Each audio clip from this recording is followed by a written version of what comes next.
je pas en faire sans plat. Faire si tout allait de soi, alors qu'en réalité c'est la nuit noire.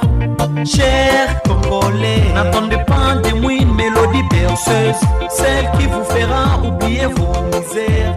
Demandez-moi de vous l'enchanter du contraire. Congolais,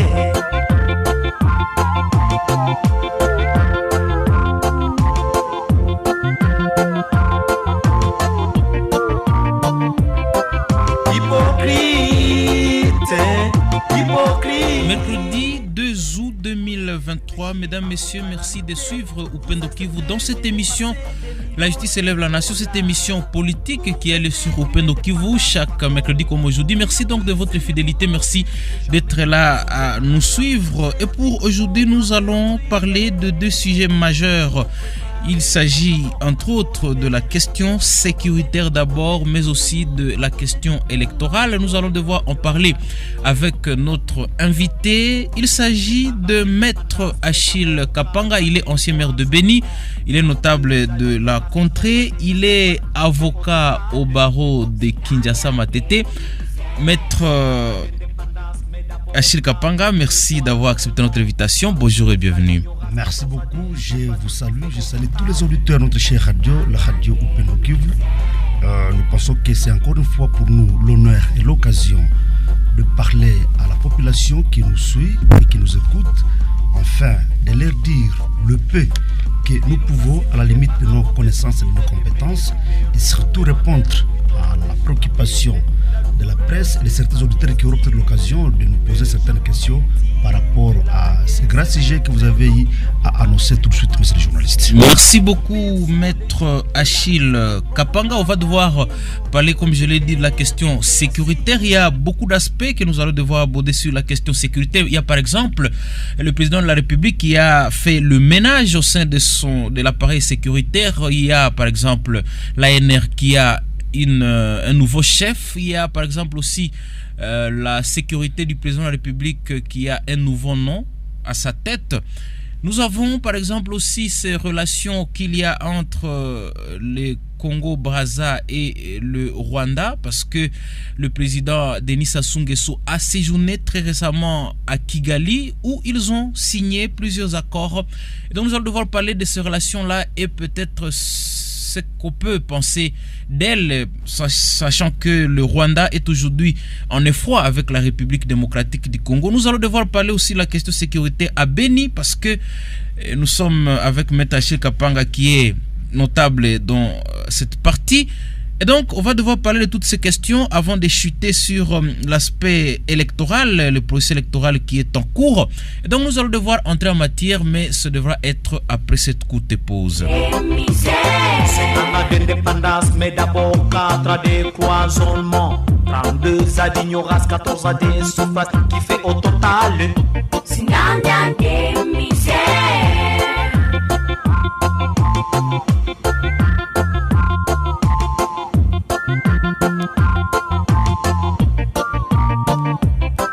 Ne nous assimilez pas à vos festivités de baby perdu. Demandez-nous plutôt de vous rappeler la douloureuse statistique de gens victimes de la guerre. C'est même Féodaux qui ont proclamé l'indépendance. Alors mesdames, messieurs, nous revenons dans cette émission pour pouvoir entrer en recevoir Maître Achille Kapanga. Il est ancien maire de Béni, il est avocat au barreau de Kinshasa Matete. Nous allons avec lui parler de deux sujets. D'abord la sécurité en RDC. Nous allons également parler du processus électoral. C'est pourquoi, Maître Achille Kapanga, on va d'abord commencer par la question sécuritaire et nous allons partir d'abord de ces ordonnances qui ont été lues hier à la radio nationale RTNC. Le président Félix Tshisekedi a fait le ménage, comme nous l'avons dit, en écartant Jean-Hervé Mbelou qui était à la tête de l'ANR.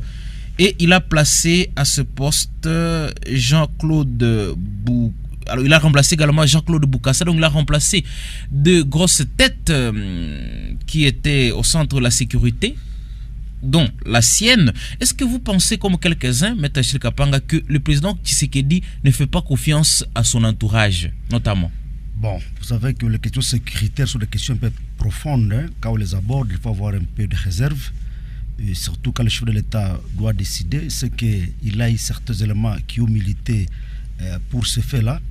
Raison pour laquelle on peut dire que si c'est pour des raisons de la sécurité du pays, comme le prétend, on encourage ces décisions-là, puisque le chef de l'État ne peut pas se réveiller et signer des décisions sans qu'il n'y ait des motivations réelles et profondes. Là, nous sommes convaincus qu'il a été peut-être convaincu qu'il y avait certains faits qui ont fait à ce qu'il puisse prendre ces décisions-là. Vous savez, le pays aujourd'hui est en difficulté à presque tous les niveaux. D'abord, on ne peut pas les élections. Et vous savez, au niveau de l'Ouest, nous, bien qu'on sort, ce sont des questions très compliquées, même à côté de Kinshasa. Maluku, là-bas, vous sentez que ça ne tient pas. Alors, à l'Est, ce sont aussi les mêmes questions. Si l'autorité qui a les renseignements entre ses mains ne sait pas faire la bonne lecture de la situation, tout ne peut pas bien aller. Peut-être que le chef de l'État a trouvé certaines failles qui ont fait qu'il puisse changer à la tête des services de renseignement national c'est au cadre-là. Oui, mais est-ce que vous ne voyez pas une sorte de tâtonnement? Je vais prendre l'exemple de Kalev Mutondo. Il avait été nommé chef de l'ANR en 2011. Il finira par être remplacé en 2019. On peut parler de 8 ans après. Mais le président Félix vient de faire un remplacement en 5 ans. 3 remplacements en 5 ans. Il y avait d'abord à la tête de l'ANR un certain Justin Kakiak. Il a aussi été remplacé par Hervé Mpelou. Et aujourd'hui, il y a un nouveau ADG de l'ANR en 5 ans. Est-ce que ce n'est pas un tâtonnement, sauf qu'on peut penser que le président de la République prend des décisions parfois à l'avant-vite? Bon, comme je vous le disais, les questions sécuritaires sont des questions profondes. Vous savez que quand une autorité parvient à prendre une décision, c'est qu'elle a trouvé certaines failles. Pour dire que tâtonnement, je ne peux pas utiliser ce terme-là. Moi, je pense que peut-être c'est une façon de rechercher les personnes qui peuvent mieux faire. Raison pour laquelle, compte tenu de l'expérience des uns et des autres, on peut commencer par celui-ci, on voit sa façon de travailler. Si vous trouvez qu'il n'est pas à la hauteur, vous en avez la qualité et la compétence de le changer. Vous savez, à principe, les services de renseignement sont des services très profonds. Quand ils ne sont pas bien entretenus, ils ne sont pas bien gérés, c'est tout le pays qui est en danger. Voilà pourquoi, effectivement, certaines nominations de chefs de l'État ont toujours fait l'objet de critiques, de beaucoup de commentaires, parce que quand on dit que tel a été nommé, il n'en avait pas l'expérience, tel a été nommé puisqu'il est ancien ami du chef de l'État, tel a été nommé puisqu'il a peut-être des liens proches de telle personne, bon, ça n'aide pas ce pays. Je pense que dans ce pays, nous devons tous dire que pour aider la nation, il faut que les compétences soient parmi les critères premiers pour qu'on puisse nommer quelqu'un à un poste. Parce que si vous en avez la qualité, vous en avez les compétences, soyez d'accord avec moi que vous ne serez pas bougé si tôt. Parce que là, au moins, vous viendrez exercer quelque chose, ou bien des fonctions auxquelles vous avez déjà eu à acquérir beaucoup d'expérience, beaucoup d'expertise, et ça fera de vous quelqu'un qui va bien travailler.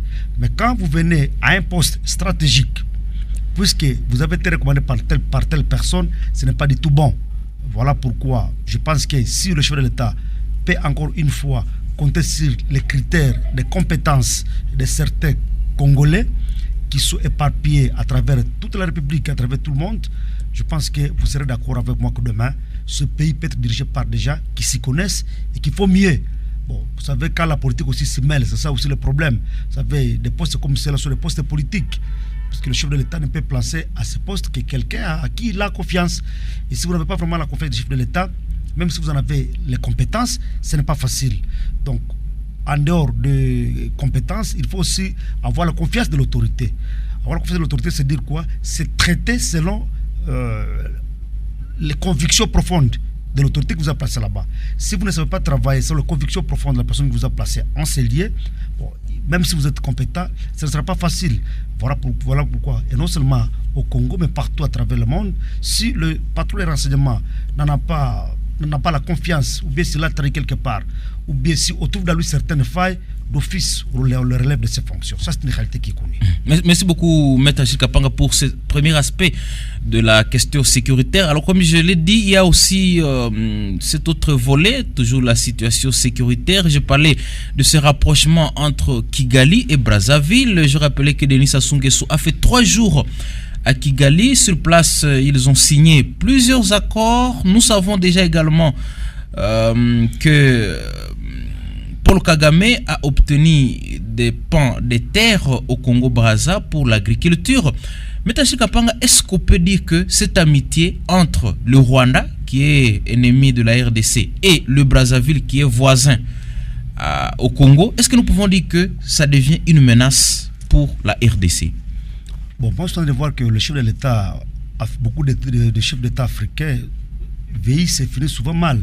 Parce qu'il y a le principe de Denis Sassou Nguesso, des personnages. Hein, c'est quelqu'un qui devait servir de président sage, parmi les anciens présidents africains qu'on peut encore voir aujourd'hui.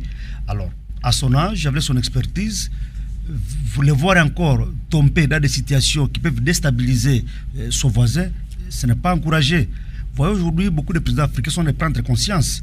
On a vu avec l'Afrique de l'Ouest, même l'Afrique un peu du Nord, comment les dirigeants sont en train de prendre conscience que non, on ne doit plus être là comme des marionnettes. Il faut que l'Afrique prenne conscience de ce qu'elle doit devenir demain. Je me rappelle même des échanges quand le chef de l'État français était à Kinshasa. Vous avez vu cette escalade-là entre lui et le président, notre président, non le président Macron et le président Tshisekedi. Le président Tshisekedi n'était pas quelque part d'accord avec certains propos du président Macron. Voilà pourquoi, moi, cet éveil de conscience des présidents africains doit d'abord être un cheval de bataille plutôt. Pourquoi je dis ça? Parce que le Congo, notre pays, est aujourd'hui convoité par beaucoup de pays, soit africains, même européens, ou occidentaux, si on peut le dire ainsi. Alors, si on peut utiliser notre voisin pour nous déstabiliser, il se trompe. Vous savez très bien que Brazzaville, c'est presque, je peux dire, si on prend Brazzaville, c'est presque Kinshasa. La superficie du Congo-Brazzaville, c'est presque notre capitale. Alors, ce sont des petits pays d'Afrique qui veulent peut-être se rechercher aussi. En voulant se rechercher, bon, il y a lieu qu'ils se soudent pour voir comment peut-être avoir accès à certaines terres au niveau de notre pays. Mais moi, comme je n'ai pas fait la lecture de ces accords signés entre ces deux États, je n'ai pas fait beaucoup de commentaires. Parce que les États peuvent toujours signer des accords, ce n'est pas interdit. Mais si ces accords-là visent un danger pour notre pays, là je pense que nous devons nous comporter en conséquence et voir comment bien jouer. Parce que ce n'est pas la première fois. Aujourd'hui, vous êtes témoin avec moi qu'il y a une partie de notre pays qui n'est pas contrôlée par notre pouvoir. Entre autres, Rutshuru, une partie de Nyiragongo et partout là-bas, une partie de Massissi. Ça trouble. Alors quand ça doit encore partir par Kinshasa, vous avez Brazzaville et Kinshasa sont des voisins. Qu'est-ce qui peut encore arriver demain? Est-ce qu'on peut utiliser Brazzaville comme base arrière pour déstabiliser notre pays? Voilà pourquoi les services de renseignement doivent beaucoup travailler. Et c'est peut-être parmi tant de motifs qui ont poussé le chef de l'État à revoir les services de renseignement qui peuvent mieux examiner la question et lui faire un rapport qui vale la peine. Oui, c'est toujours la même question, Maître Achille Kapanga. Mais est-ce qu'on peut quand même, malgré tout, reconnaître que la diplomatie rwandaise est très avancée? Par exemple, avec Denis Sassou Nguesso, Paul Kagame a signé, où ils ont convenu, les deux chefs d'État ont convenu d'annuler, par exemple, les visas entre les deux pays qui ne sont même pas voisins, qui ne sont pas frontaliers. Il y a beaucoup d'accords qui ont été signés. J'ai rappelé qu'il y a beaucoup d'hectares de champs pour l'agriculture que le Rwanda a obtenu au Congo-Brazza, qui est pourtant éloigné. Toutes ces choses-là ne sont jamais possibles avec la RDC qui est pourtant voisine au Congo-Brazza. Est-ce qu'on peut dire quand même que au Rwanda, il y a une certaine diplomatie qui paye, si on peut se permettre de la comparer à la nôtre? Bon, moi, ce qui est vrai que j'avais dit un jour que notre pays avait des soucis majeurs qui nous interpellaient tous. D'abord, le Congo doit être sérieux. Ça, c'était l'une de mes interpellations. J'ai demandé à tout le Congolais d'être sérieux, puisque quand on voit les Congolais partout à travers le monde, on doit toujours douter. Alors nous devons d'abord reprendre notre sens profond des Congolais avec tout le respect que nous doit le monde.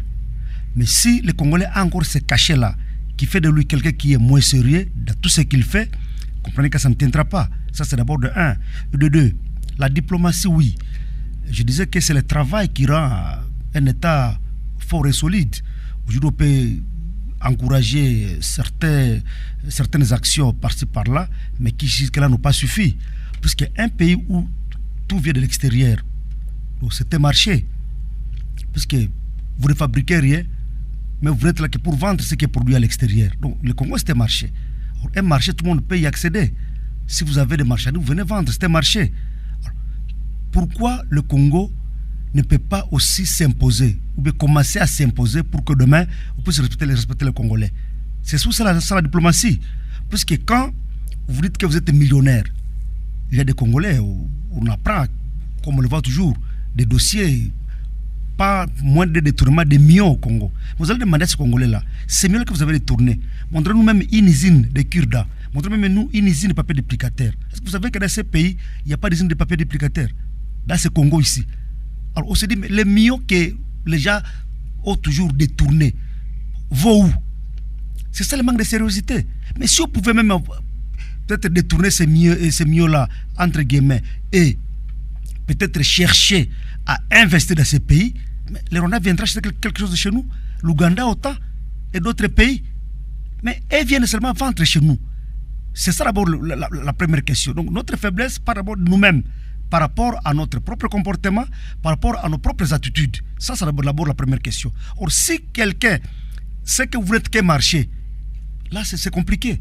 Donc moi, ma première interpellation, ça part d'abord de là. Je demande à tous les politiciens congolais, à tous les dirigeants congolais d'être d'abord sérieux et d'être productifs. Puisque ce n'est pas seulement que, il ne suffit pas seulement de passer dans des médias, commencer à parler, et alors que sur le terrain, rien n'est fait, la population souffre, il n'y a rien qui est produit. Bon, j'encourage les zones économiques spéciales qu'on a pu créer par-ci par-là, même si jusque-là, les effets palpables ne sont pas encore là, mais on pense que demain après-demain, ça pourra produire. Mais est-ce que nous sommes vraiment prêts à produire? Parce que vous verrez peut-être demain après-demain, il devrait venir de l'extérieur. C'est ça aussi le danger. Donc, bref, c'est ça d'abord la première préoccupation, être sérieux. Et de deux, notre diplomatie. Oui, on rêve le chef de l'État depuis qu'il est au pouvoir. Il a fait presque le tour du monde. C'est bon. Mais la suite, les conséquences logiques sont lesquelles? Il revenait maintenant au gouvernement congolais de s'approprier toutes ces tournées-là et de voir comment les exploiter positivement. Le président peut faire un déplacement quelque part. Il a peut-être signé des accords. Est-ce que le gouvernement a assuré le suivi de ces accords-là pour que ces effets se fassent sentir dans notre pays? C'est bon d'aller signer des accords par-ci par-là, mais les accords ont produit quoi pour le peuple congolais, pour notre pays? Donc notre diplomatie doit aussi partir de là. Le suivi de certains accords. Si on ne parvient pas à assurer le suivi des accords qu'on a signés, ça sera lettre morte. Vous allez aujourd'hui vous tapez les mains, bon, ok, merci beaucoup, le chef de l'État fait ceci. Mais après, c'est d'y quoi? Voilà.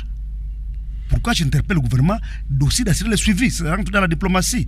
Bon, aujourd'hui, il y a beaucoup de pays qui tentent de venir au Congo pour venir dire qu'ils vont aider notre pays. Ils vont aider notre pays, oui. Mais imaginez-vous, quelqu'un vient avec 10 millions dans notre pays, mais vous voulez que ces 10 millions-là, certains individus puissent en profiter 9 millions et vous laissez 1 million sur le projet. Ça ne tiendra pas. Donc le caractère là n'est pas aussi bon pour la diplomatie. Quelqu'un peut venir investir au Congo et décourager. Il n'est pas vraiment trop actif parce qu'il doute de la sincérité et de la sécurité du citoyen congolais. Donc dire que le Rwanda est plus avancé que nous, bon, ça peut se dire parce que le Rwanda, oui, c'est un petit pays, on a vu certaines de ses réalisations, mais nous ne devons pas quand même nous négliger. Le Rwanda n'est pas la RDC, non. Je pense que nous devons plus nous dire que comment nous devons travailler beaucoup plus pour que nous puissions dépasser les Rwandais. Les Rwandais, lui, est sérieux. Quand il y a une loi, la plupart des individus respectent la loi. Mais chez nous, ici, on respecte la loi. Non, la loi est faite pour certaines personnes, mais certains individus qui semblent être ne pas concernés par la loi. Et c'est ça le problème. Pour que le pays soit fort, pour que le pays soit respecté, c'est d'abord le respect de ses textes légaux, le respect de sa constitution. Est-ce que c'est autant dans notre pays? Ce sont des recommandations que nous donnons aux politiciens congolais, que c'est nous-mêmes qui nous rendons fait par nos actes, par nos comportements. C'est aussi ça, monsieur le journaliste. Vous avez parlé du sérieux, mais il faut le sérieux des Congolais. Vous avez, on a l'impression que vous responsabilisez en premier la classe politique. dans tous ces désordres, tout ça ne va pas qui sont enregistrés dans notre pays? Imaginez-vous, je vais vous donner un exemple simple aujourd'hui. On a voté le budget de 16 milliards. Quand on a voté le budget, l'enseignant avait $200 200 000 francs plutôt, qui équivalait $100. Aujourd'hui, nous sommes au taux de 250 plus. Est-ce qu'on a songé à réajuster le salaire de l'enseignant? Parce qu'au moins, l'État fixe le taux. C'est l'État qui fixe le taux officiel. Quand on fixe le taux officiel, est-ce qu'on sait aussi fixer le même taux pour le salaire des agents et des enseignants? Est-ce que les 200 000 là, ou bien les 100 000 que vous donniez à l'enseignant avant-hier, valent les mêmes 100 000 que les Congolais, l'enseignant là, ou bien l'agent de l'État va toucher aujourd'hui? C'est pas là-bas qu'il faut partir. Mais quand il se faut payer, c'est en dollars. C'est au taux du jour. Mais quand il faut payer l'enseignant, l'agent public, c'est autre chose. C'est ça le manque de sérieuxité que je viens de dire. Donc, on n'a pas le souci de ces pays. On aime ces pays qu'il faut parler. Mais quand il faut faire des actes qui vont dans le sens de changer la vie du citoyen congolais, là, ce n'est pas le même langage. Donc, il y a un grand écart entre la théorie et la pratique. Et c'est là où il y a les soucis. Et c'est là où il y a la grande question. Donc, cet écart-là, qu'on qualifierait de jour et de nuit, entre la théorie et la pratique des politiciens congolais, ça fait très mal. Et par là, je voulais interpeller les politiciens de ces pays, qu'on peut bien dire, on a flatté, on a fait tout ce qu'on peut faire, mais il faut quand même qu'on tire quelque chose de la mort de Mobutu. Et c'est là que je suis toujours rentré. Mobutu était, je peux dire, un roi dans ces pays. Il faisait tout ce qu'il voulait dans ces pays. Mais on peut se dire, même si on ne le souhaite pas, vous voyez aujourd'hui, le corps du maréchal ne s'est même pas rentré dans son pays. Donc, tout ce qu'il a eu comme éloge, c'est tombé dans l'eau. Pourquoi ne pas travailler pour que demain on puisse continuer à bien parler de nous? Moi, c'est ma seule recommandation. Surtout que sur cette terre, la vie de l'homme est limitée. La Bible elle-même avait déjà limité la vie de l'homme à 80 ans. La Bible elle-même a déjà limité ça. Alors, pourquoi ne pas prendre conscience que ces pays nous appartiennent, travaux pour ces pays? Les millions que vous détournez par-ci, par-là. Mais au Congo, il n'y a rien qui est fait. Mais vous attendez à quoi? Nous pensons toujours à l'extérieur, que j'ai aussi ma maison en Europe, que j'ai aussi peut-être mes biens en Europe. Mais faites d'abord notre Europe ici chez nous au Congo. C'est aussi un peu important. Si tout le monde devait investir au Congo avec tous les millions qu'on détourne, ce Congo serait très loin. C'est la première recommandation que nous donnons aux citoyens congolais. Donc aujourd'hui par exemple, comme je vous le disais, l'enseignant, comment saura-t-il se prendre en charge? Au moins l'enseignant de Butembo, bien de l'intérieur, comme on l'a toujours dit, peut encore trouver un peu de pondou. Mais à Kinshasa, avec 200 000 francs, 250 000 francs, vous allez faire quoi? Il faut payer la maison, il faut prendre toutes les charges. Comment vous y parviendrez? Donc le sérieux, c'est aussi dans nos comportements, dans nos attitudes, dans les actes que nous posons. C'est ça, monsieur le journaliste. C'est intéressant, c'est parce que les acteurs politiques parfois sont plus opportunistes qu'être homme d'État, mais je crois qu'il y a quand même beaucoup d'éléments qui sont importants. S'ils pouvaient être mis en pratique, peut-être que le Congo allait changer. Alors, Maître Achille Kapanga, parce qu'on parle d'abord du Rwanda, vous avez fait allusion à un moment donné à ces territoires de la RDC qui échappent au contrôle des autorités. C'est par exemple une partie de Nyiragongo, les territoires de Rutshuru, une partie du territoire de Masisi, et on continue d'accuser le Rwanda d'être derrière la manœuvre. Qu'est-ce qu'il faut faire, maître, ou quelle est la stratégie qu'il faut mettre en place aujourd'hui face au Rwanda? Parce que c'est depuis quand même 96 qu'on pense que c'est Kigali qui déstabilise le Congo. Comment on doit se comporter face à ce pays-là? Vous savez, quand Choulet est arrivé au pouvoir, il a eu confiance à certaines personnes. Mais lui-même a compris que c'est pour le tourner kazakh. Vous avez vu Bissele, même s'il a quitté la prison, il était cité à beaucoup d'histoires. C'était lui parmi les proches du chef de l'État. Donc le chef de l'État, quand il a pris le pouvoir, il s'est fait entourer de personnes qui ne l'ont pas aidé. Et les gens n'étaient là que pour voir comment trouver un peu d'argent, comment avoir un appartement en Europe, et c'était tout. Voilà là où on a amené le pays, où on a même amené le chef de l'État à aller signer certains accords quand notre pays est allé mordre à l'hameçon de l'EAC. Nous aussi disait que les pays de l'EAC sont des pays que j'ai toujours qualifiés de nélotiques. Permettez-moi le terme. Si vous prenez le Rwanda, l'Ouganda, le Kenya, Tanzanie, partout là-bas, même une partie du Soudan, ce sont des nélotiques. Même le Burundi, ce sont des nélotiques. Alors, quand les nélotiques se retrouvent entre eux, et ils voient il y a une proie là-bas, c'est pour ça que nous avons assisté au théâtre de l'EAC à Rutshuru. Donc, ils se sont dit c'est l'occasion. Sauter sur les gibiers. Maître, est-ce que vous êtes en train de dire que dans votre lecture, vous pensez que ce sont des Nilotiques qui se sont rassemblés, ils se sont retrouvés devant des Bantous, on peut dire ça, et nous sommes devenus comme une proie pour eux? Mais ça s'est fait voir. Comment expliquez-vous là où il y a une armée de l'EAC, Rutshuru tombe, et même, quand je me rappelle, l'État quand il était en Europe, je l'avais suivi sur RFI et France 24, qu'ils allaient entrer par Bunagana. Mais qu'est-ce qui a été fait? Ils n'ont pas respecté ça. Ils avaient des consignes spéciales. Et ce sont ces consignes-là dont nous subissons les conséquences aujourd'hui. Donc, l'EAC, on ne sait même pas enrôler les citoyens congolais là où il y a l'EAC. Or, si l'EAC était neutre, l'EAC pouvait s'imposer que non, pour l'enrôlement, on accepte qu'on puisse enrôler. Ça devait sécuriser, l'EAC devait sécuriser les agents de la CENI pour ne plus qu'enrôler la population. Mais ça n'a pas été le cas. Donc là, l'EAC est venu faire cautionner certaines choses. Et quelques temps après sur l'État, j'ai vu qu'il a commencé à prendre conscience. Il a mis certaines personnes. J'ai vu Bemba apparaître, j'ai vu Mboussa apparaître et consort. Bon, on le voit aussi à Nèvres, même s'il n'y a pas encore vraiment de concret. Mais au moins, on sait qu'il y a un petit apport qui est arrivé. Alors le chef de l'État, ici, il a de comprendre ça. Et que le Congo a besoin des hommes qui peuvent faire quelque chose, c'est intéressant. Mais sinon, il avait lui mordu à cet hameçon-là qui était dangereux pour nous. Voilà pourquoi, jusqu'aujourd'hui, Bunagana n'est pas entre nos mains. Et on se demande bientôt l'année scolaire comment ces affaires-là de Rutshuru vont s'y prendre. Il y a beaucoup de questions qu'on se pose. Puisque l'EAC, qui est devenu aussi complice, tel qu'on semblait accuser la MONUSCO, on disait que c'était la MONUSCO bus. Voilà, toutes ces questions-là mises ensemble nous montrent que nous avons déjà ou bien des voisins qui ne nous aiment pas, mais qui aiment nos richesses. Et là maintenant, nous devons être aussi conséquents. Pourquoi laisser que les voisins puissent nous envahir? Qui permet à ces voisins de nous envahir? Moi j'avais dit un jour, s'il y avait des bonnes diplomaties, les pays occidentaux, ce qu'ils cherchent au Rwanda, ils peuvent le trouver facilement au Congo. Ce qu'ils cherchent peut-être ce qu'ils cherchent, ce qu'ils veulent avoir avec le Rwanda, ils peuvent l'avoir avec le Congo. Mais pourquoi les Congolais ne veulent pas s'imposer? C'est nous les Congolais qui devons nous vendre cher. Mais quand nous vendons moins cher, à quoi voulez-vous vous attendre? C'est ça. Donc quand on parle du Congo, on ne voit que les côtés négatifs. Bon, aujourd'hui, on peut encourager ce qui se passe avec le 9e jeu de la francophonie, même si on a aujourd'hui dit qu'on ne fait pas la fête calbre chez les voisins, parce que les Congolais de l'Est se disent que non, c'est beau la francophonie, mais chez nous ici, les cadavres continuent à être comptabilisés, les massacres continuent à être là. Bon, oui, c'est le plan mondial.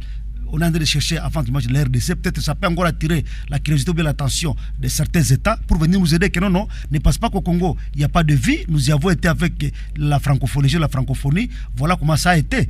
Et de ce côté-là, vous avez même vu, Mouchoukiwabo n'est pas venu, la secrétaire générale de la francophonie. Oui. Bon, une activité si grande comme celle-là de la francophonie, mais la patronne de la francophonie se fait représentée, elle est absente. C'est une Rwandaise, peut-être qu'elle a eu peur d'être savonnée à Kinshasa. C'est ce que je me dis. Donc, vous voyez que cette question-là doit être résolue si vite. Puisque aussi longtemps qu'on restera des ennemis éternellement, c'est un danger permanent aussi qui est là. Mais nous devons être forts, puisque c'est là que je revenais, dans la question de la sérieuxité. Quand on fait la guerre, il faut qu'on dise qu'on a de faire la guerre.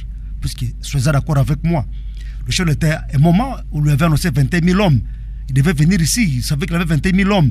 Mais quand il est arrivé sur le terrain, j'avais suivi son discours à Beni. Il était surpris, il était stupéfait.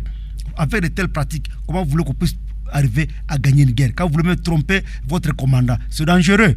Bon, on vient de faire 2 ans sous état de siège. J'avais me dit un jour aussi que ce n'était pas mal, puisque c'était une mesure qui est constitutionnelle. Mais quand ça fait 2 ans et plus, ça devient compliqué. Un militaire à qui vous avez habitué à gérer des comptes bancaires, comment voulez-vous qu'il puisse encore penser ou bien songer aux opérations militaires? Dieu a fait que chacun ait son rôle. Les militaires, c'est l'armée, et les civils, c'est l'administration civile ou bien politique. Mais quand on doit donner à quelqu'un pendant 2 ans ces charges-là, vous voulez qu'il fasse quoi? Ici, doit assurer le suivi des projets que doit réaliser le gouvernorat, il doit assurer le suivi des comptes bancaires, il doit voir les recettes, comment elles évoluent. Entre-temps, vous demandez aussi d'assurer le suivi des opérations. Non, je pense que ce n'est pas facile. Raison pour laquelle la loi avait mis 15 jours renouvelables. Mais c'était devenu, la prorogation de l'état de siège à Kinshasa, c'était devenu une formalité. Sans débat, on ne faisait que proroger. Et là, j'ai condamné nos élus. Parce que nos élus, vous n'avez pas fait la bonne lecture de la chose. Puisque tout ça, c'est dans le cadre sécuritaire. Donc, l'état de siège, bien qu'on a de voir certaines réalisations, on voir certains faits, mais on dit que ça ne vaut pas la peine. Bien sûr, l'armée qui est sur le terrain est en train de vraiment bien faire son travail. Et nous sommes en train de condamner certains comportements de certains patriotes. On a vu l'assassinat des commandants peloton vers Maboya ici. Ça nous a tous rendu mal à l'aise. Vous dites que vous êtes un mouvement qui lutte pour la paix ou bien la sécurité de notre pays. Mais vous commencez à tuer nos militaires. Non, je pense que s'il y a les compatriotes Maï Maï et consorts qui existent, Ouazalem de consorts, il faut se dire que nous avons la même mission avec notre armée. Vous êtes les mêmes joueurs, la même équipe dans un stade de football, mais vous commencez à vous tirer dessus. Mais vous allez donner la place à l'adversaire. L'adversaire va en profiter. Et voilà pourquoi on a toujours dit que des fois, nos amis jouent les rôles de l'ennemi. Et ce n'est pas beau. Ils jouent le jeu de l'ennemi. Et c'est ça ce qui est dangereux. Moi, je n'ai pas souhaité qu'on puisse tirer un militaire, quelqu'un qui a quitté très loin pour venir défendre le Nord Kivu. Il est venu sacrifier sa vie ici. On commence à tirer sur lui par nous-mêmes. Moi, ça, je n'ai jamais encouragé et j'ai toujours condamné. Je pense qu'il faut que les services de renseignement nous aident à identifier tous ces gens-là, à le mettre hors d'état de nuire. Tout à fait, maître. Voilà, vous avez été long dans l'explication. Une question sur l'aspect sécuritaire, maître Achille Kapanga. Vous parlez déjà de la question de Beni, y compris aussi celle liée au M23 peut-être. Qu'est-ce qu'il faut faire finalement pour, parmi les solutions pour pouvoir juguler ce problème qui date de plusieurs années déjà? Nous parlons principalement de la situation de Beni. On sait que les autorités congolaises ont réfléchi l'état de siège qui, 2 ans après, n'a toujours pas produit des résultats. C'est quoi la solution selon vous, maître? Vous avez de l'expérience, vous avez géré cette contrée à un moment, vous connaissez la partie, et ainsi de suite. Quelle doit être la voie de sortie ou quelques-unes des voies de sortie pour cette contrée, la contrée de Beni? Vous savez, dans ce pays, le mal était déjà très profond. Imaginez-vous quelqu'un comme Azarès Rouberwa, qui était ministre d'État à la décentralisation, qu'on ne pouvait jamais changer. Donc c'était comme une carrière pour lui. Rouberwa, lui, la décentralisation de ce pays, c'était sa carrière. On pouvait changer ou bien remanier tous les autres ministres, mais chez Rouberwa, on ne touchait pas. Il faut se poser certaines questions par rapport à des faits. Si vous ne comprenez pas les faits, vous ne saurez pas comprendre la suite. Le mal était déjà profond. Dans notre armée, il y avait des personnes que vous vous disiez, mais finalement, est-ce que c'est monsieur congolais? Il était là dans l'armée. Les intouchables. Aujourd'hui, on est en train de commencer à nettoyer l'armée. Ça, on encourage. Même dans la police, même dans les services de renseignement, même au sein de la magistrature, il y en avait. Voilà pourquoi je pense que ce sont les étapes qu'on est en train de commencer à franchir. Mais ce que je demande comme recommandation, la plus grande, c'est d'abord être sérieux. À tous les niveaux, nos officiers, nos militaires, tout Congolais à tous les niveaux doit d'abord être sérieux. On ne peut pas gagner la guerre si on n'est pas sérieux. Non. Je vous disais tantôt, quand vous voulez dire au chef de l'État que vous avez 21 000 hommes, alors qu'en réalité, vous n'en avez pas, vous avez peut-être que 5 000. Comment voulez-vous qu'on puisse mettre fin à la guerre? Mais si on met, vous pensez vraiment, si on met 21 000 hommes ici au Nord Kivu, ou bien aussi dans cette partie, et qu'on leur donne des moyens, pensez-vous qu'on va encore parler de cette histoire? Moi, Likala, que vous parlez. Mais cet truc-là, on met juste, même si on n'est pas peut-être actif dans le domaine, mais on met la contribution de l'armée de l'air, on met l'armée de terre. Comment on ne peut pas nettoyer Moualika? C'est un éclat d'œil. La fameuse question de l'Ituri là. Mais il suffit seulement d'encercler avec les hélicoptères. J'ai toujours dit que la MONUSCO qui a toujours dit qu'elle est là pour nous aider. On pouvait voir ces hélicoptères, tout ce qu'elle avait comme arsenal, mettre mise à contribution pour mettre fin hors d'état de nuire à ces histoires-là. J'ai une phrase du président Kabila qui disait que cette MONUSCO n'a même pas réussi à maîtriser même pas un seul groupe armé. C'est connu. Alors, pourquoi tout ça? Voilà pourquoi les politiciens doivent réfléchir et amener des solutions. S'il faut se révolter contre ces gens-là qui nous mettent mal à l'aise, comme les folles burkinabés et consorts, qu'on les fasse. Au lieu de rester comme ça, oui. C'est aussi un peu important. Parce qu'on ne peut pas rester avec les ennemis qui nous font mal. Non, non. Les peuples, les gens qui meurent ici tout le jour là, on a égorgé à Issal, on a égorgé là-bas. Ils meurent pourquoi? Et ils continuent à mourir jusqu'à quand? Quand on se dit quelque chose, c'est aussi un peu important. C'est ça la politique, monsieur le journaliste. Maître, est-ce que vous êtes pour l'état de siège? Vous savez que on peut dire que vous êtes en train de faire la sauce. Vous avez mis, on dit que cette sauce, il y a une dose de sel que vous devez mettre. Mais quand vous avez dépassé la dose du sel, bon, la nourriture n'est plus bien consommable. Il faut comprendre que quand c'est devenu trop salé, ce n'est plus consommable, puisque la quantité de sel a dépassé, comment tu dis, inaccessible en Swahili. Il est inaccessible, donc il n'y a pas même moyen de consommer ça. L'état de siège, c'est un état qui est prévu par la Constitution et dans des conditions requises. Mais moi je dis que, je l'ai répété, que l'état de siège a déjà montré ses limites. Il a déjà fait son travail. Il faut seulement remercier l'état de siège. Dernièrement, on a été à Kinshasa, j'ai vu des réflexions autour de l'état de siège. Et j'ai vu que l'État commencer à nommer les autorités civiles pour dire que ça prend fait bientôt. Malheureusement, c'est toujours théorique. On a toujours dit que non, cette fois, ça va prendre fait. Et là, je suis en train de me mettre dans la peau de nos élus, surtout de mon gouverneur Kassif Vita Karli, qui a été élu pour gouverner sa province. Mais aujourd'hui, il n'a pas le contrôle de sa province. Or, le peuple lui a donné confiance. Les élus lui ont donné mandat. Mais ça n'a pas tenu. Moi, je pense que on a eu l'état de siège que vous avez fait l'essentiel. On a besoin des militaires au front et les civils doivent effectivement faire leur travail. Il faut faire la part des choses. L'état de siège a fait son travail, a montré ses capacités et ses limites. Il faut qu'on le dise et qu'on dise merci à l'état de siège qui a fait ce qu'il pouvait faire, mais quand même qu'on laisse les militaires aller faire leur travail. Un militaire, quand il commence déjà à réfléchir, gestion des comptes bancaires, les recettes doivent augmenter, je ne sais pas, il faut payer le personnel, il faut réaliser tel projet. Vous lui demandez encore de songer aux opérations militaires, vous lui demandez des choses à la fois et ça ne tiendra pas. Merci beaucoup, Maître Achille Kapanga. Achille Kapanga, il est ancien maire de Beni. Nous sommes dans cette émission en train de parler de la situation sécuritaire et nous allons maintenant chuter par la question sur le processus électoral en cours au pays, alors que nous sommes à moins de 5 mois des prochaines élections. Vous pouvez donner votre point de vue, vous pouvez dire ce que vous pensez de ces deux sujets, tout comme vous pouvez envoyer votre message à Maître Achille Kapanga avec qui nous sommes dans cette émission, et c'est en le faisant au 09 70 39 67 24 09 70 39 67 24. Maître Achille Kapanga, avant que nous ne puissions parler des élections à proprement parler, je vais peut-être vous poser une question qui est beaucoup plus personnelle, parce que effectivement beaucoup de gens se la posent. Cette question, c'est par rapport à votre appartenance politique. Il y a quelques mois ou quelques semaines, vous étiez, je crois, au sein de la COFEDEC, et aujourd'hui on a l'impression que vous avez quitté la COFEDEC pour ailleurs. Est-ce qu'on peut en savoir plus? En fait, merci beaucoup. Même si on a toujours dit que la politique est dynamique, mais le dynamisme doit reposer sur des normes et certains principes. Nous sommes dans la COFEDEC depuis 2006. Et aux élections 2006, on avait fait passer Molo et Kakousi comme députés nationaux. Nous étions sur la même liste avec eux. En 2011, j'étais co-listé de Moussemo et consorts. J'étais deuxième sur la liste, on a fait passer Moussemo. 2018, j'ai fait passer Alessi Wakou. J'étais deuxième sur la liste, le questeur de l'Assemblée provinciale à Sursi, à Goma. Vous savez qu'après la mort de Tchipassa, on a pu organiser les partis et on a jugé mieux de remettre les commandes du parti à Mme Filia Tchipassa, l'une des filles de Fevena Tchipassa, paix à son âme.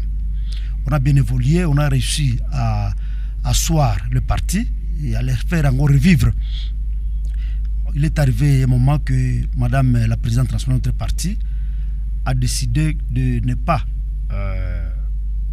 participer aux élections. On s'est dit, finalement, cette question-là ne passe pas. Pourquoi? Puisque chez nous, au Nord Kivu, particulièrement à l'Est, nous sommes de Beni, Butembo, Lubero, il y a des situations sécuritaires terribles. On ne peut pas évoquer de telles questions qu'on est en dehors du pouvoir. Ce sont des questions qu'on doit traiter dans le pouvoir et au sein du pouvoir. Alors, dire que vous allez parler en dehors du pouvoir pour des questions de chez nous, on n'aura jamais de solution. On lui expliquait ça. On doit même revenir en lui disant que non, vous savez, quand on veut voyager, il faut d'abord qu'on ait les billets. C'est ce qui exprime d'abord le souci de voyager. les vols, vous pouvez dire, bon, cet avion-là, c'est peut-être Congo Airways, tantôt il annule le vol, mais il y a d'abord les billets. Parce qu'on vous dire non, Congo Airways organise le vol à décembre, mais on est en train de vendre les billets jusqu'à fin juillet. Fin juillet, vous n'avez pas acheté les billets. Mais maintenant, décembre arrive, les Congo Airways organise son vol, là vous serez surpris, parce qu'on n'a pas voulu prendre le billet à temps. Alors, on a demandé à madame qu'on fasse assez quand même, on raisonne comme les autres, mais elle avait sa position, et comme c'est elle qui avait les derniers mots sur l'avenir du parti, même si le directoire a pu démontrer certaines choses, ça n'a pas tenu, elle a décidé ainsi. Voilà pourquoi nous nous sommes dit que non, on ne peut pas rester là-bas, c'est mieux qu'on aille là où on peut aller servir le peuple, si au moins le peuple nous donnait confiance. Quelque temps après, nous avons été animés par un souci de dire que non, l'Est est à proie, et comme Jean-Pierre Bemba, c'est le ministre de la Défense, il y a lieu que si on devenait député dans ce parti, qu'on puisse commencer à évoquer certaines questions de sécurité de l'Est, et si on sera son député, il peut aussi comprendre et chercher à donner des solutions. On a tenté, on a mis les noms au niveau du MLC, mais je vous dis que la notabilité, le Kianda à Kinshasa, nous a interpellés, on nous a mis sur table pour nous démontrer certains faits. Et ces faits-là, je ne peux pas les évoquer ici au micro. Nous avons été convaincus avec ce que le Kianda nous a dit. Le Kianda qui nous dit par exemple que non, vous êtes parmi les cadres. Les cadres de chez nous, le jeune politique sur qui nous comptons. Si vous allez très loin, on ne saura pas vous maîtriser. Vous êtes parmi les jeunes qui se donnent, qui se sacrifient pour dénoncer certains faits, pour parler pour la question de l'Est. Mais est-ce que vous savez que vous aurez les mêmes là de parler quand vous serez de l'autre côté là? On m'a démontré beaucoup d'histoires que je ne voudrais pas évoquer à ces micros ici, raison pour laquelle on m'a recommandé de travailler avec les partis qui peuvent aussi aider le Nord Kivu. Alors là, j'ai choisi la CEDIP, qui est l'Alliance des Congolais pour la défense des intérêts du peuple, est parti cher à M. Jonas Kassimba. Il est parmi les jeunes leaders aussi, les jeunes hommes d'affaires, qui fait mieux. Alors, il m'a convaincu par ce souci de mieux faire. J'ai adhéré dans la CEDIP et j'ai retiré ma candidature au MLC pour aller servir à CEDIP. Et là, on est dans un regroupement qu'on appelle AACPG, Alliance pour l'avenir des Congo prospère et grand. On est avec le Pussuma Bilou, on est avec le Nicolas Kaza des Finances et bien d'autres personnalités que je me réserve de citer à ces micros.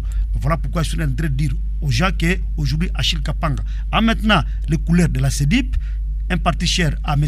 Jonas Kassimba. C'est là où nous avons postulé et nous pensons qu'ensemble avec les autres Congolais, on va faire mieux pour ce pays. C'est bref ce que je peux définir comme parcours dans l'actualité qui me concerne personnellement, individuellement. Tout à fait. Je crois que c'est une précision qui est assez claire. Et vous dites que vous avez viré au moins vers la CEDIP parce que, par exemple, au sein de la COFEDEC, on a pris une option de ne pas participer aux élections. Vous avez donné une anecdote ici. Vous avez illustré par des petits exemples. Vous parlez de Congo Airways qui doit, par exemple, décoller. Je crois que vous faisiez allusion aux élections qui doivent avoir lieu en décembre prochain. Mais pour y participer, il faut d'abord être des gens dans la course, il faut obtenir ce billet. Est-ce que vous pensez que ces élections-là auront lieu? Je dis au Congo, tout peut arriver. Ce Congo, c'est une réalité particulière. C'est dans ce pays où j'ai appris le mot glissement, c'est dans la politique. Donc, tout le vocabulaire dans ce pays existe. Mais quand je suis de voir les soucis du chef de l'État, les soucis de la CENI, d'aller là où on veut nous amener, on pense que les élections auront lieu. Au moins, j'ai cette conviction-là par rapport à ce que je suis en train de voir. Sauf la politique a des surprises agréables et désagréables auxquelles on peut s'attendre, même si on ne souhaite pas que ce soit désagréable, mais je pense que les élections auront lieu. Puisqu'on ne peut pas quand même débourser autant de millions dont le pays a besoin pour organiser quelque chose de chaotique ou pour tromper la population. Les conscients que les gens payent par-ci par-là. $1000, ce n'est pas facile. $1000 par candidature. Et vous voulez que cet argent-là soit bousillé comme ça. Je pense que cette pratique-là qu'on voyait dans le temps doit changer. Si vous parlez d'élection, on connaît qu'on voit ces élections être réellement organisées. C'est très important. Donc vous ne craignez pas que la situation de 2015 puisse se répéter? Parce qu'on se souvient, sous Kabila, on était en train de se proposer d'organiser des élections provinciales en 2015. Si j'ai bonne mémoire, les gens ont déposé leur caution, c'était $500 à l'époque, je crois, et les élections n'ont jamais eu lieu. Enfin, les élections de cette période-là. Est-ce que vous ne craignez pas que nous puissions peut-être revivre une même chose dès lors que la CENI s'est plaint de voir par exemple les contextes sécuritaires difficiles, les contraintes financières et ainsi de suite? Est-ce qu'on ne risque pas de revivre la même situation que celle qu'on a connue en 2015? Je vous disais que ce pays avait ses réalités, ce pays a ses particularités. Je vous ai répété que le mot glissement, on l'a pris que dans ce pays. Il y a plusieurs vocabulaires politiques qui ont déjà existé dans ce pays, mais pour les cas sous examen, je ne souhaite pas que pareil vocabulaire soit encore vivable. Je pense que les efforts des uns et des autres feront que les élections aient lieu. Je vis la CENI à l'œuvre, j'ai participé à plusieurs cas de constatation de la CENI, je pense que c'est du sérieux, puisqu'on ne peut pas quand même demeurer moins sérieux, comme je l'ai toujours dit. Le Congolais ne restera pas toujours moins sérieux dans tout ce qu'il fait. Même pour organiser les élections, vous devenez moins sérieux. Finalement, vous ferez quoi? Voilà pourquoi certains pays se moquent de nous par rapport à nos propres comportements. Mais je pense que j'ai vu l'engagement de Kadima et les autres. Bon, même si Rutshuru, c'est ça la question. Les autres disent que non, il n'y a pas les autres, puisque Rutshuru n'est pas concerné. Peut-être une partie de Masisi, Nyiragongo et consorts. Moi, je dis aux gens que vous ne pouvez pas traiter la question de Rutshuru en dehors de l'hémicycle. Non. Ce sont des questions d'État. Il faut les traiter tout en état dans le pouvoir. Tu ne peux pas traiter la question de Rutshuru quand tu es en dehors. Non, non. Il faut être dans le pouvoir pour dire non, Rutshuru, ça ne tient pas, on va vous comprendre. Mais quand tu cries en dehors, qui va te comprendre? Voilà pourquoi je suis en train d'encourager les gens d'y aller. Puisque nous sommes une province qui a des problèmes. Et je l'ai dit ici, les Kinois avaient une mauvaise lecture de chez nous ici.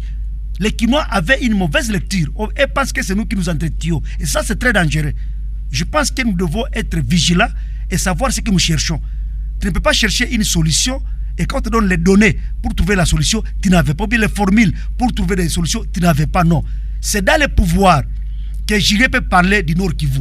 C'est dans le pouvoir que Mboussa peut parler du Nord Kivu. C'est dans le pouvoir que Nzangi peut parler du Nord Kivu.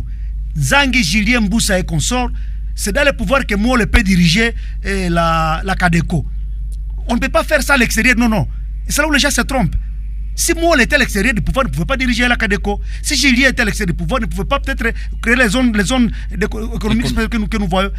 Ce sont là les réalités. Donc, maître, oui.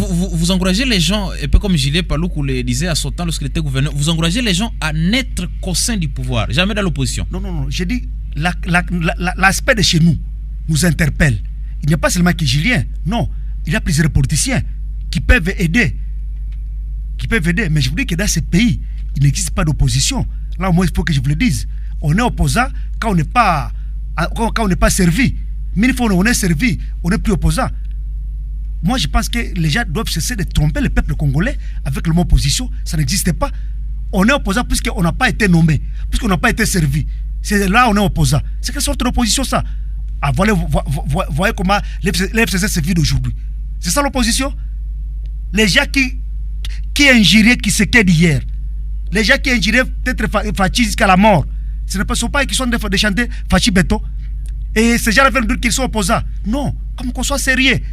Ou bien on est opposant, on accepte, ou bien on ne l'est pas, c'est tout. Mais dire que vous allez me dire que vous êtes opposant parce que vous n'avez pas été servi, vous me trompez. Moi, je n'ai jamais vu d'opposition dans ce pays, non, non. C'est juste plus qu'on n'est pas, comme on a parlé du mot mangeoire, là, quand vous n'êtes pas là, alors vous devenez opposant. Il faut pouvoir, c'est la bouche cousue. Vous commencez à chanter Fachi Beto, plus que même les Tshisekedistes. Alors, vous voulez me dire quoi? Moi, je pense que le politique, on doit être sérieux. Moi, le mot opposition, c'est une théorie en RDC, point barre. Donc, ce sont des on l'utilise juste pour crier, qu'on sente votre cri qui est là, on vous ramène au pouvoir. C'est ça. Donc, il n'y a pas vraiment de vraie opposition dans ce pays, ça n'existe pas. Bon, peut-être on peut dire Fayoulou est opposant, puisque son pouvoir, lui, a été peut-être, comme il a toujours dit, il est encore président élu. Bon, lui, on peut dire opposant, puisqu'il réclame un pouvoir qu'il a vu partir, que lui pensait avoir. Pour Fayoulou, ça peut se comprendre, il s'oppose. Là, au moins, là, je peux accepter. Mais pour les uns et les autres, vous avez servi avec ce qu'il pendant un certain temps. Vous dites non, ça ne tient pas, on va aux élections, j'ai quitté. Ça, ce n'est plus l'opposition. Katumbi, ce sont des aventures. Oui. C'est ça, il faut qu'on se dise ouvertement. Tout à fait. Oui, mais si au moins Fayoulou, vous pouvez dire Fayoulou, on vous nomme ministre. Fayoulou ne pouvait pas accepter. Non. Fayoulou ne pouvait pas accepter. Parce qu'il a sa position. Et là, je peux dire qu'il est opposant. Mais les autres, non. Là, je n'accepte pas. Tout à fait. Alors, 09, parce que nous restons avec quelques 10 minutes dans cette émission. Pour terminer, alors, je suis en train de communiquer toujours notre numéro parce que des auditeurs qui sont en train de suivre peuvent toujours envoyer leur message. Et c'est en nous l'envoyant au 09 70 39 67 24. 09 70 39 67 24. Maître Achille Kapanga, vous êtes d'accord qu'on doit y aller?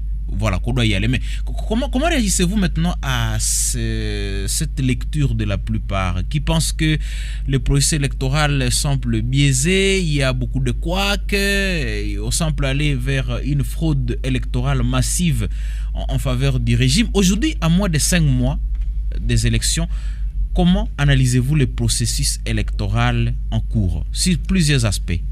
Merci beaucoup. Vous savez, en 2006, on l'a vu. À l'époque, c'était la Cour suprême de justice qui avait été vandalisée. Pourquoi? Puisque le président, donc M. Bemba Saolona, M. Jean-Pierre Bemba plutôt, je m'excuse, avait dit que c'est lui qui était élu. Là, c'était avec M. l'abbé Maloumalou, paix à son âme. Donc, là, vous avez vu, la Cour suprême à l'époque, qui est devenue aujourd'hui Cour de cassation, avait été vandalisée. Il y avait même la guerre mort d'homme à Kinshasa pour les élections. En 2011, c'est Tshisekedi. Il avait même prêté serment chez lui à la maison. Il avait dit que c'était lui qui était élu.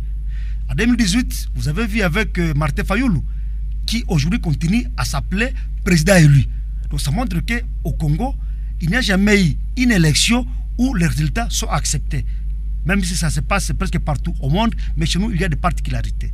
Bon, dire que fraude, le mot fraude existe, c'est du français.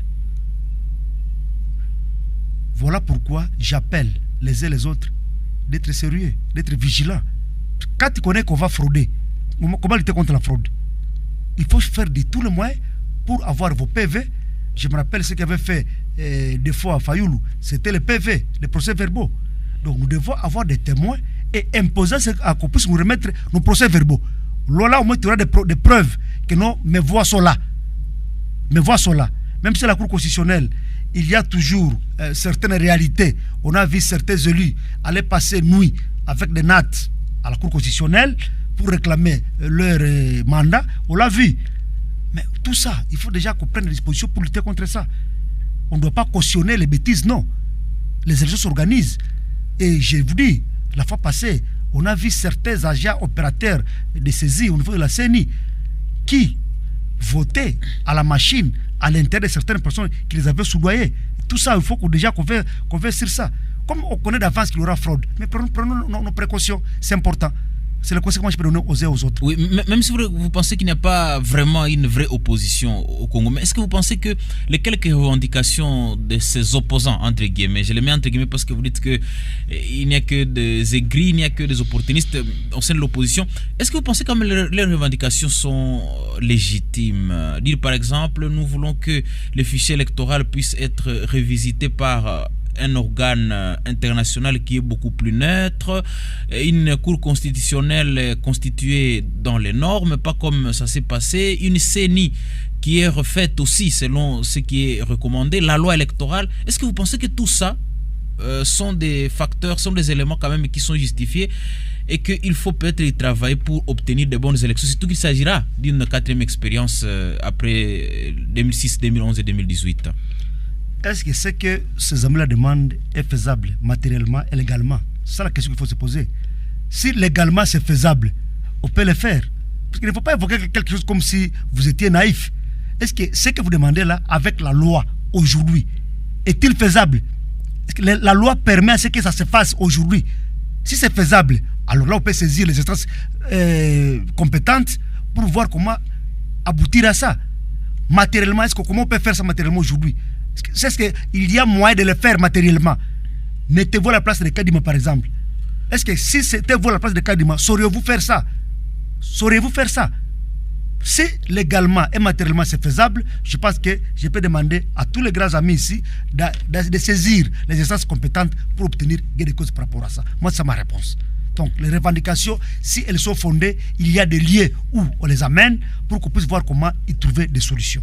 Merci beaucoup, maître. On va lire quelques messages qui sont tombés dans notre portable. Il y a par exemple quelqu'un qui dit « Bravo à l'invité du jour. Juste une préoccupation. Pourquoi nos politiciens, fils du terroir, jouent au profit de l'ennemi ?»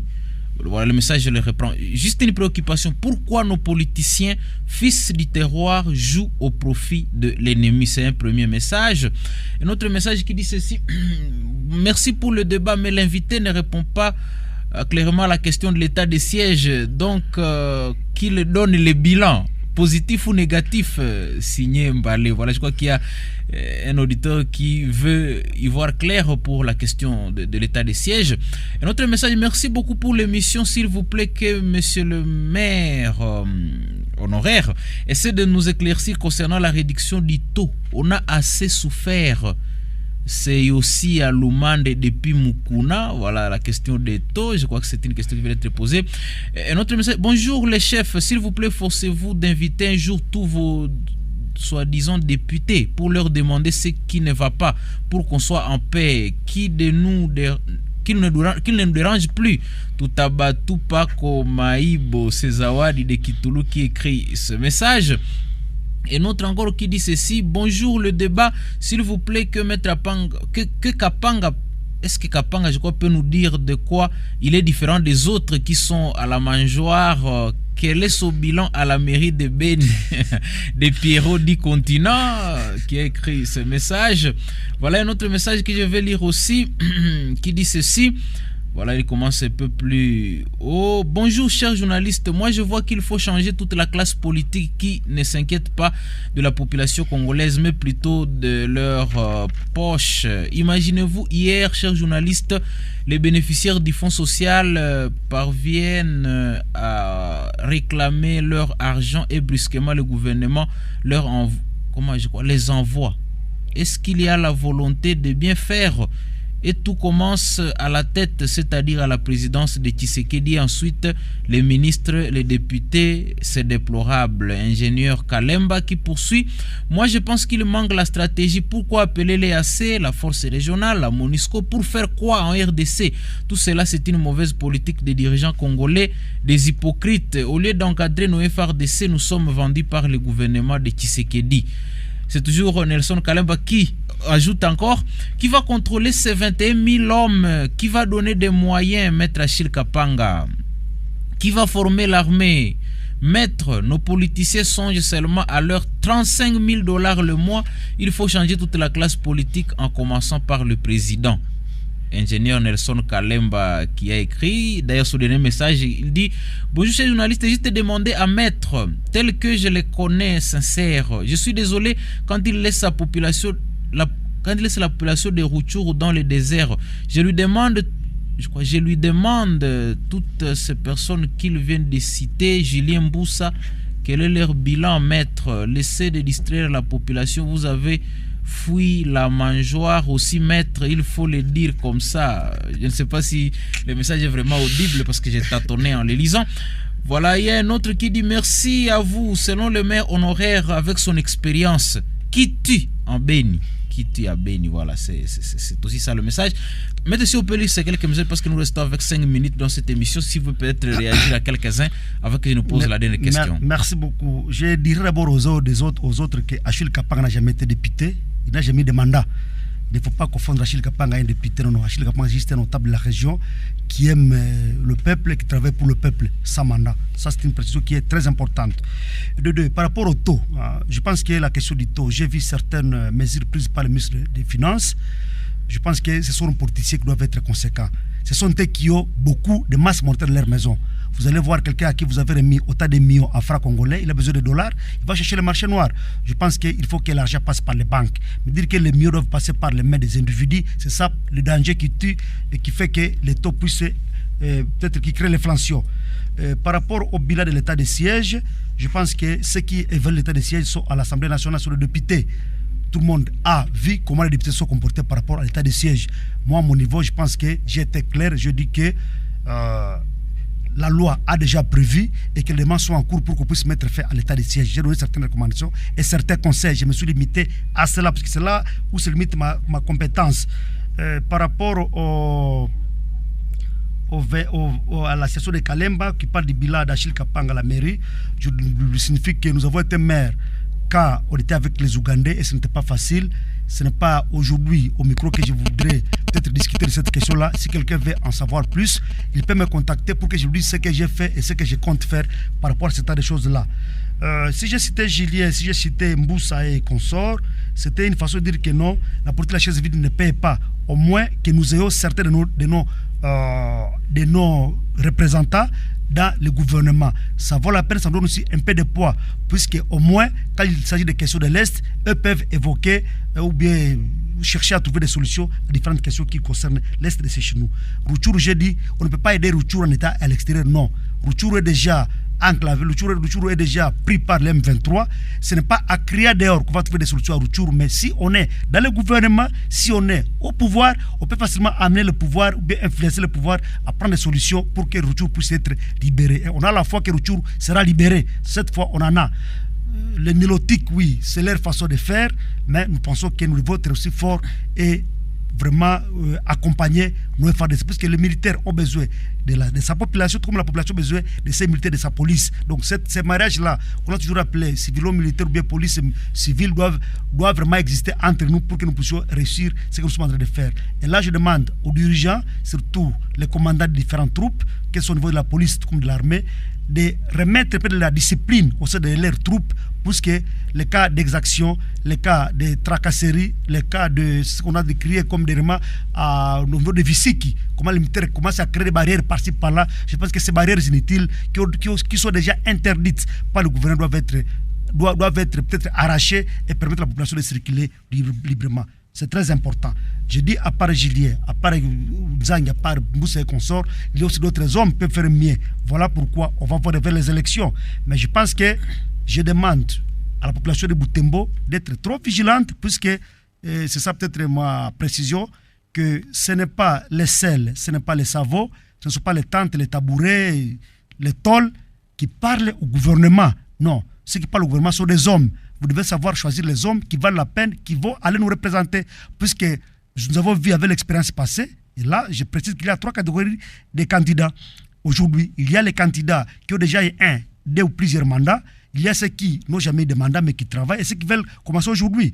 Pour ceux qui ont déjà eu le mandat, c'est l'occasion pour nous de leur demander pendant 5 ans, 10 ans que tu étais au Parlement à Goma Troume et Kinshasa, qu'as-tu fait pour nous? Quelles sont tes œuvres palpables? Des fois, on vient tomber la population avec une petite partie de ses émoluments, ignorer qu'il y a des projets du gouvernement qu'on doit mener à Butembo. Quel est le projet du gouvernement que Butembo a bénéficié de vous? Ou bien quels sont les enfants de Butembo que vous avez amenés au gouvernement, ou bien à qui vous avez donné certains postes pour qu'ils puissent servir Butembo? Ce sont des questions profondes qu'on doit se poser, puisqu'il y a des postes pour tout le monde. Et pour ceux qui ont toujours essayé, mais n'ont jamais réussi, je pense que vous devez les évaluer. Les joueurs qui font toujours l'entraînement, qui sont toujours réguliers aux entraînements et qui continuent à marquer aux entraînements, c'est l'occasion de leur donner des classements. Et parmi tant d'autres, Achille Kpan, qui est candidat député national à territoire de Béni.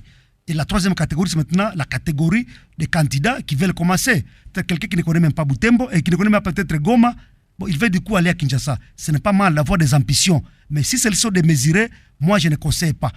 Parce qu'il faut toujours commencer par la base. Les ambitions, c'est bon. Mais même Goma, tu ne connais pas. Tu veux du coup aller à Kinshasa. Tu sauras. Et là, maintenant, on sera toujours en train de fabriquer des députés qui vont commencer. On va démarrer à l'éternel recommencement. Et nous devons maintenant peser nos candidats. Tout le monde peut postuler. C'est bon d'avoir les ambitions, mais essayez un peu de voir vos qualités, vos compétences. C'est très important, puisque là, tu es un représentant du peuple. Tu dois voter les lois, tu dois contrôler. Ce sont les 3 rôles du parlementaire. Et non pas arriver à Kinshasa commencer à contempler l'immeuble intelligent. C'est ce que je me dis. Vous devez aller représenter. Quand on dit vous envoyez un représentant, comme on a dit, on a besoin des représentants de ROUC sur la RFI par exemple. Je pense que ROUC ne va pas choisir les stagiaires. ROUC choisira les gens comme Isaac Satiro, les autres qui connaissent quand même les métiers pour leur représenter ROUC à la RFI. C'est ça être un représentant du peuple. De 2, les contrôles. Tu ne sais même pas les notions élémentaires de l'administration publique, du budget de l'État. Je ne sais pas. Et tu vas contrôler quoi? Tu n'as même pas encore appris ça. On n'apprend pas quand même au sommet de l'État. Et c'est aussi un peu important. Et voter les lois. Tu as vraiment un minimum d'initiative pour initier une loi. Tu peux vraiment parvenir à initier une loi. Tu en as les qualités, les compétences pour y aller. Je dis bonne chance à tout le monde, mais le peuple doit savoir que ce ne sont pas les sels, ce ne sont pas les sacs de sel, les sacs de ciment, les tôles qu'on remet dans des églises, des tabourets, qu'on remet dans des mutualités, des tentes qui parlent à Kinshasa, on a besoin d'hommes.